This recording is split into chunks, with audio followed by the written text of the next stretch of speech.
പറച്ചിൽ. കുട്ടി ചെന്നൈയിലെത്തിയെന്ന് സ്ഥിരീകരിച്ച് പോലീസ്.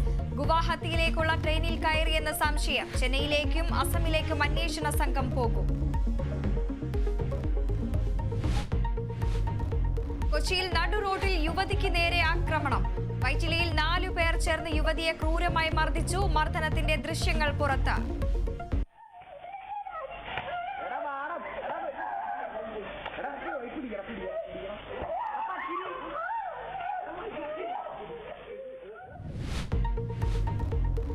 ഹേമ കമ്മിറ്റി റിപ്പോർട്ടിനെതിരെ ആരോപണവുമായി ഫിലിം ചേംബർ. സിനിമയിൽ സജീവമല്ലാത്തവരെ കൊണ്ട് പറഞ്ഞു പഠിപ്പിച്ചു പറയിച്ചെന്ന് general secretary Saji Nandyat.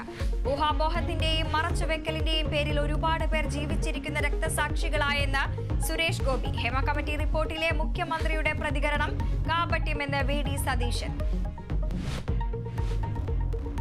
Cinema ഇല്ലാതെ പറ്റില്ലെന്ന് കേന്ദ്രമന്ത്രി സുരേഷ് ഗോപി. അതില്ലെങ്കിൽ മരിച്ചുപോകും.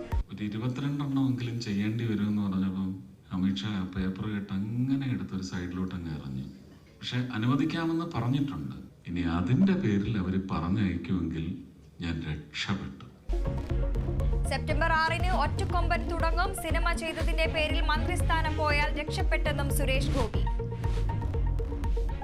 ശാരദാ മുരളീധരൻ പുതിയ ചീഫ് സെക്രട്ടറിയാകും. മന്ത്രിസഭാ തീരുമാനം വേണു വിരമിക്കുന്ന സാഹചര്യത്തിൽ ഒളിമ്പിക്സ് വെങ്കല മെഡൽ ജേതാവ് PR ശ്രീജേഷിന് 2 കോടി പാരിതോഷികം നൽകാനും തീരുമാനം.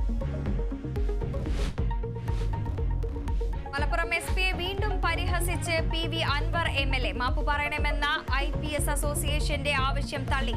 കേരളത്തിന്റെയും മലപ്പുറത്തിന്റെയും നിലമ്പൂരിന്റെയും മാപ്പുണ്ടെന്ന പരിഹാസം. അൻവറിന്റെ പരാമർശങ്ങൾ ന്യായീകരിക്കാനാവാത്തതെന്ന് IPS അസോസിയേഷൻ. ജാർഖണ്ഡ് മുക്തി മോർച്ച പാർട്ടിയിൽ നിന്ന് രാജി പ്രഖ്യാപിച്ച മുൻ മുഖ്യമന്ത്രി ചമ്പൈ സോറൻ. പാർട്ടി വിട്ടെങ്കിലും BJPയിലേക്കില്ല. പുതിയ പാർട്ടി രൂപീകരിക്കുമെന്നും ചമ്പൈ സോറൻ.